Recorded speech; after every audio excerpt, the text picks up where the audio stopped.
The NDC has consistently criticized the Electoral Commission for errors contained in the new electoral roll since it began the voter exhibition exercise on Friday, September 18.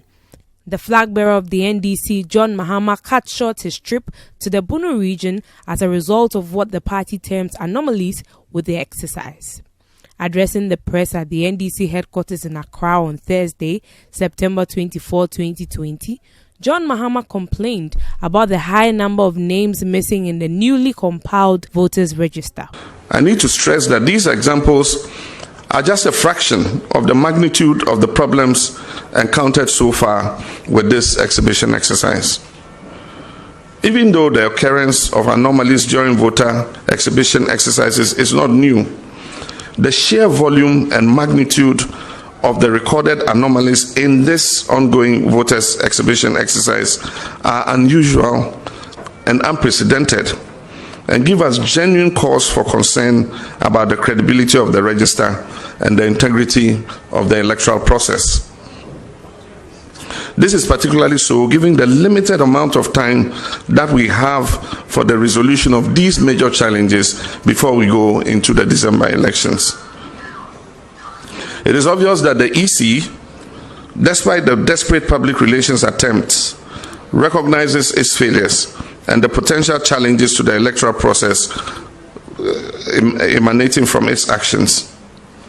We believe that the decision to extend the exhibition period to Sunday, September 27th, vindicates the position of the NDC.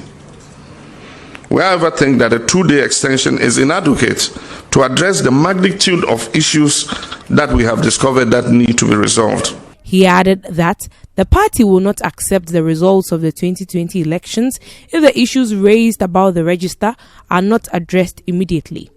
All these matters, among others, must be discussed as part of a dialogue between EC and IPAC about the way forward.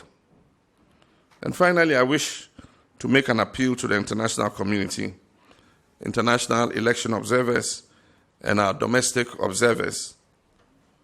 Given all that has gone amiss with the electoral process and the likelihood of continued greater challenges ahead of this year's election, I'll want to urge them to focus their lenses on Ghana and arrive earlier in the country than ever before.